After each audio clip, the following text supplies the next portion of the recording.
کے عالموں کا مرتبہ بہت بلند ہے، یہ وارث رسول ہے، وفا بہت بلند ہے۔ سنو کے عالموں کا مرتبہ بہت بلند ہے، یہ والصلاة والسلام على سید المرسلین وعلى آلہ واصحابہ اجمعین، اما بعد۔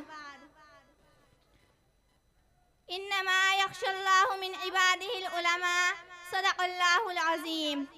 پروں کو کھول زمانہ اڑان دیکھتا ہے، پروں کو کھول زمانہ اڑان دیکھتا ہے، زمین پہ بیٹھ کے کیا آسمان دیکھتا ہے۔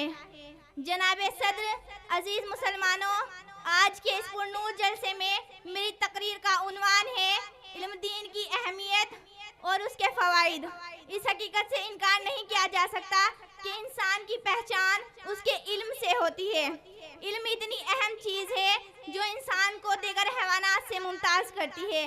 اللہ تعالیٰ نے قرآن مجید میں ارشاد فرمایا، قُلْ هَلْ يَسْتَوِي الَّذِينَ وَالَّذِينَ يَعْلَمُونَ وَالَّذِينَ لَا يَعْلَمُونَ، یعنی اے نبی آپ فرما دیجئے علم والے اور بے علم لوگ برابر نہیں ہو سکتے۔ اسی طرح سے قرآن مجید میں ایک مقام پر کہا گیا ہے، انما یخشی اللہ من عبادہ العلماء، یعنی اللہ کے بندوں میں اس سے اہل علم ہی ڈرتے ہیں۔ پتہ چلا کہ علم دین اتنی اہم چیز ہے کہ ہمارے اندر اس کے بغیر اللہ کا ڈر بھی پیدا نہیں ہو سکتا۔ علم نصیب سے عطائے پروردگار بھی ہے، علم نصیب سے عطائے پروردگار بھی ہے، علم عالم و معلم کا افتخار بھی ہے۔